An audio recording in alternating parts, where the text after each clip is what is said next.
Luff and his female companions accept a contract to assassinate the corrupt nobles, assisting a slave auction, with two of the girls disguised as slaves. During this time, a flashback of his previous life shows he was training a rookie while simultaneously taking out members of a crime syndicate. As they tried to escape, the assassin and the rookie were intercepted by a drone, which forced them to improvise in order to avoid it. As day broke, the assassin contacted the organization where he announced his intent to retire and become a mentor to future assassins in Japan. Using fake passports, the assassin and the rookie reached a nearby airport and took a flight to Japan. Unfortunately, their plane was attacked by a fighter jet deployed by the organization, and the assassin realized that he had been set up. Once the assassin died, he encountered a goddess who gave him a choice: be reborn as a completely different person or accept her request and be reborn with his memories intact. The goddess wanted the assassin to take the second choice because she needed him to kill the hero of another world. The assassin agreed to kill the hero simply because he wanted to experience the happiness he could not have in his previous life due to him suppressing his emotions. The goddess allowed him to choose special powers and abilities, but warned him that he only had 18 years after his birth to kill the hero before the hero brought chaos into the new world. She also told him that there was a slim possibility he could save the world without actually having to kill the hero. He is then reborn as a child of the Toatha family, a noble house of assassins. As Luff begins his new life, he becomes an expert hunter and cook, and his physical growth is examined by his father, who concludes that Luff is ready for a special surgery that will give him the ability to perceive magic in a person or an environment. Luff successfully obtains the mystical eyes passed down the Toatha family, and his father promises to teach Luff how to perform the surgery when the time comes. He also finds a magic teacher for Luff named Dia Vikon. In attempt to measure Luff's magical potential, Dia gives him a FHR stone, a special gemstone that can measure a person's magic capacity. Luff's power is so vast, however, that the FHR stone ends up exploding. This gives Luff the idea of using FHR stones as makeshift grenades. Over the following weeks, Dia and Luff become emotionally attached to each other. Luff proves to be an exceptionally fast learner, not only learning how to synthesize metals, but also how to create weapons. He and Dia even learn how to create new spells together, and on their last night together, he gives her a titanium knife as thanks for being his teacher, while she gives him her personal FHR stone. As Dia departs, Luff's father decides that it is time for Luff to assassinate someone for the first time while explaining the methods of the House of Toatha. His victim is a woman guilty of multiple crimes, who tries to plead innocence, but Luff, knowing that the woman is lying, kills her painlessly. Using his mana vision, Luff attempts to find someone who can be both his personal servant and his assistant during assassinations. Sure enough, Luff finds such a person in the form of Tart, a girl from a poor background, who had made her way to the Toatha region in hopes for a better life after being abandoned by her family. After rescuing her from a pack of wolves, Luff brings Tart to his home and gets permission from his father to train her as an assassin. When he reaches the age of 12, Luff finds that Tart has become skilled in spear fighting, but has trouble using smaller weapons like knives. To solve this problem, Luff creates a special, retractable spear that Tart can hide beneath her clothes. With a good weapon at her disposal, Luff believes Tart has become a valuable asset in his mission to kill the hero. Luff has produced a large collection of FHR stones thanks to the spells Dia taught him, and reports to his father, revealing that all this time, he has been observing Tart, and can say with full confidence that she is not a spy from a rival region. Luff's father tells him that it is time for Luff to face him in combat in order to prove he is ready to perform assassinations. Despite Luff's youth and experience from his previous life, Kian proves to be a formidable opponent. Afterwards, Luff joins Kian in performing assassinations, and Kian tells him that in order to facilitate his work, Luff will have to assume a fake identity as a member of the Baylor trading family.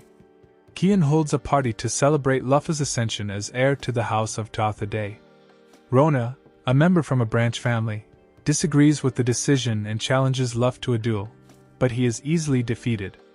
Even so, Luff gifts him with a special sword so that Rona can continue his training as a knight. The next morning, Luff and Tart depart and begin their journey to the Bela region. As Luff and Tart begin their lives in the Bela region, Maha and her friends work hard to make a living in the merchant town Miltu. Unfortunately, they are captured by a group of bandits and taken to an orphanage, which turns out to be a front for a prostitution ring. There, all the girls, except Maha, are forced into prostitution under the heel of the local noble, which deeply traumatizes them and even causes one of them, Noin, to scar her own face with a sickle if it means not having to work as a prostitute. 2 years pass, and Maha, upon knowing that she is next in line and was about to do the same thing as Noin, is eventually found by Luff, under the alias of Ilig Baylor. However, before Luff can buy her, the director of the orphanage tells him he must wait 3 days, but Luff suspects that he might double-cross him. Fortunately, Luff saves Maha and with Tart's help, he is able to expose the noble's crimes and get him arrested. As the prostitution ring is shut down, Noin finds that her scars have been healed and Maha finds a new home with Luff. As Luff continues his life as Ilig Baylor, he comes up with the idea of opening a cosmetic shop in Miltu in order to both increase profits for the Baylor family and fund his assassination duties. He also introduces lotions, moisturizers and sweets to the new world, giving his shop, Orna, a massive boost in sales and a huge advantage in the market in only 6 months after its opening. However, spies hired by rival businesses attempt to infiltrate Luff's home to discover the secrets of his success. With the help of Tart and Maha, Luff captures at least one spy, but is unable to gain any useful information from him, even when subjecting him to torture. As his business grows, Luff temporarily leaves Miltu and visits Dia in order to increase his magical knowledge. To his own surprise, he discovers he ejaculated while Maha and Tart slept alongside him, implying that Luff is starting to see his partners as more than just pawns. Having established a prosperous business in Miltu, Luff decides to return home and continue his training as an assassin. He leaves Maha in charge of Orna, knowing that she plans to expand the business into other regions, and promises he will come to visit. On their way home, Luff and Tart are attacked by a pack of wolves, but Tart easily kills them and Luff observes that monster attacks on human settlements have become more frequent, suspecting that the hero will show up soon. Upon his return, Luff is summoned to his father's study, where Kian gives him the choice to give up on the life of an assassin and instead live peacefully as a merchant. Kian has become too old to do something else with his life, but Luff is still free to choose his own path. However, Luff chooses to remain in his current lifestyle, admitting that he has fallen in love with Dia and he will not be able to marry her if he does not possess the privileges of the Alvan Kingdom's aristocracy. Accepting his son's choice, Kian gives Luff his first target as a fully trained assassin. Luff's first target as a fully trained assassin is Count Esbavenkor, an aristocrat who has been selling military secrets to neighboring kingdoms in exchange for Vizine, a drug that he distributes throughout the kingdom. Using Maha's information network, Luff decides to investigate the Count by himself and determine whether or not the target truly deserves assassination. Luff and Tart visit Pizir, the second largest merchant town in the kingdom, and take down a criminal group selling Vizine, but not before seeing the effects of the drug on a poor girl's mother.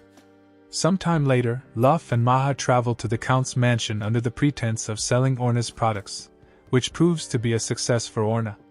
As night falls, Luff silently assassinates Count Venkor with his newest weapon, a sniper rifle, but takes the time to watch the grieving wife's reaction.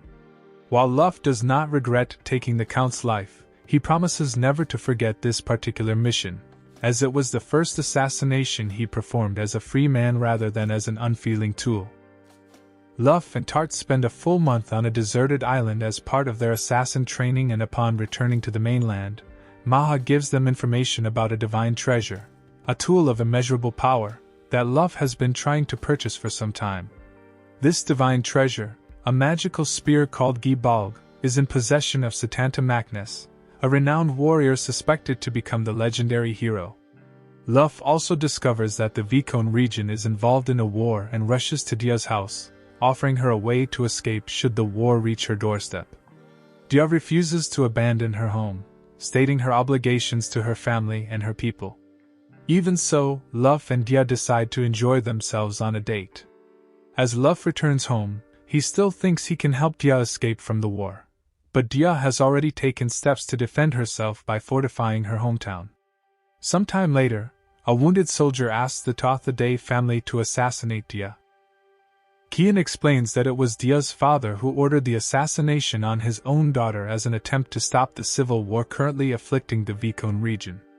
Since the Totha family has always had the option to reject missions depending on their interests, Luff realizes that Dia's death will ultimately fail to stop the war and deduces he can use this mission to save Diameter Tart.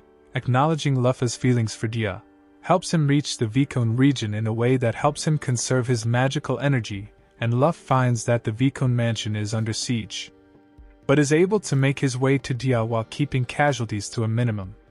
Meanwhile, Maha's information network has gathered information on the divine treasure Luff has been looking for, and Maha decides to relay her findings to Luff immediately. Luff and Dia's father come up with a plan to fake Dia's death and safely sneak her to the Totha region. Unfortunately, the arrival of Satanta Maknes thwarts the plan before they can enact it.